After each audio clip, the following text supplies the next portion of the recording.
It was a night when silence ruled the streets, and the air was thick with unease. The small town of Grey Hollow seemed to hold its breath under the pale glow of the moon. No one dared step outside after dusk, not since the stories began. Stories of a man, with a voice unlike any other. A growl so deep, so primal, that it sent shivers down the spines of anyone who heard it. But this wasn't just any sound, it was said to leave something behind, a darkness that lingered in the minds of those who heard it, forever. That night, in a quiet little house on Willow Lane, a young child named Ella was about to discover the truth behind those tales. Ella was just 7 years old. Bright-eyed, curious, and brave. Too brave for her own good, her parents often said. They were asleep upstairs, leaving Ella in her room, clutching her favorite stuffed bear. But something was different about that night. She could feel it. The wind howled a little louder, the shadows on her walls seemed to twist and move. She sat up in her bed, staring at the window. That's when she heard it, a low, guttural sound, distant but growing closer. It wasn't a growl from an animal. No dog or wolf could make a sound like this. It was deep, almost human, almost. Ella crept to her window and peered out. At first, she saw nothing. Just the empty street, bathed in moonlight. But then, under the flickering street lamp, she saw him, a figure, tall and shadowy, moving slowly but deliberately. His head tilted slightly as if sniffing the air. And then, he stopped. Ella's heart pounded. She couldn't look away. The man turned his head toward her house, his eyes glowing faintly. And then, to her horror, he opened his mouth. The growl came again, louder this time, vibrating through the glass of her window. It wasn't just a sound, it felt like it was pulling something out of her, draining the warmth from her chest. Ella stumbled back, clutching her bear tightly. She wanted to scream, but her voice was trapped in her throat. Her room grew colder, and the shadows stretched longer, creeping toward her. Suddenly, there was a knock at the front door. Not a polite knock, but a heavy, deliberate thud that echoed through the house. Ella froze. The growling had stopped, but now the silence felt worse.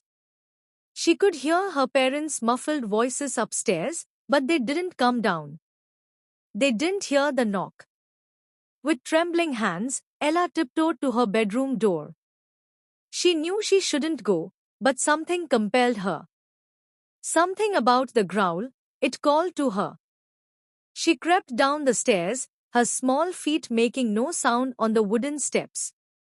When she reached the front door, she hesitated.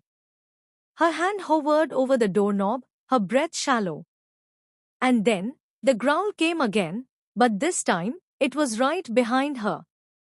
She spun around, and there he was, the man, standing in her living room.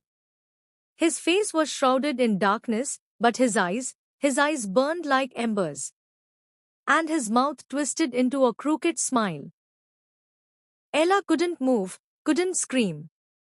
The man's growl filled the room, vibrating through the walls.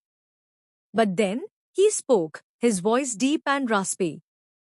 "You're not afraid, are you, little one?" Ella blinked, clutching her bear tighter. Who are you?" she whispered. The man tilted his head, his smile fading.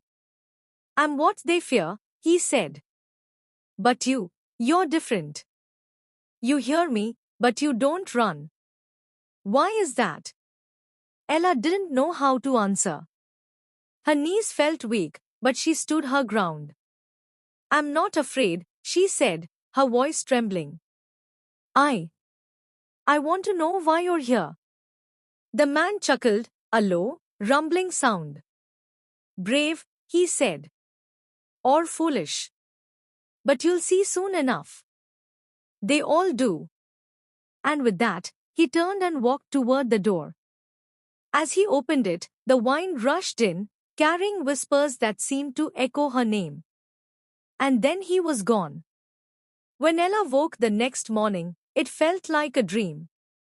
The house was quiet, the sunlight streaming through her window. Her parents didn't mention the knocking or the growling.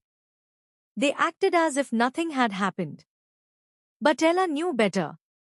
She could still feel the cold in her chest, still hear the echoes of the growl in her ears. She didn't know who the man was or why he had come. But deep down, she knew he would return. And when he did, she would be ready. Because Ella wasn't just any child. She was something more. Something even the man with the growl couldn't understand. They say bravery is born in the face of fear. But sometimes, fear isn't the enemy, it's the teacher. In the town of Grey Hollow, on that strange and silent night, a little girl learned that the darkness isn't always what it seems. And so, the story continues, in whispers, in shadows, and in the growl that still echoes through the night.